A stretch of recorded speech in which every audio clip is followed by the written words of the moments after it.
અને ખાસ માતાઓ બેઠા, ખાસ કહું, દીકરી હાહર્યા હોય ને, રોજ છોકરાની વહુને ફોન કરો, દીકરીને કામ હોય તો જ ફોન કરો, રોજ દીકરીનું ફોન ન કરો.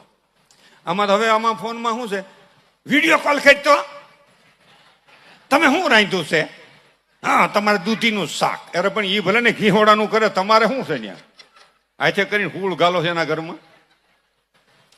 દીકરી હારે જાય તો એક વાત એ કહેવાની છે, બેટા 20-25 વર્ષ તું અમારે આંગણે હતી, સુખી હતી. 20-25 વર્ષ આપણે આંગણે હતી, તું સુખી હતી.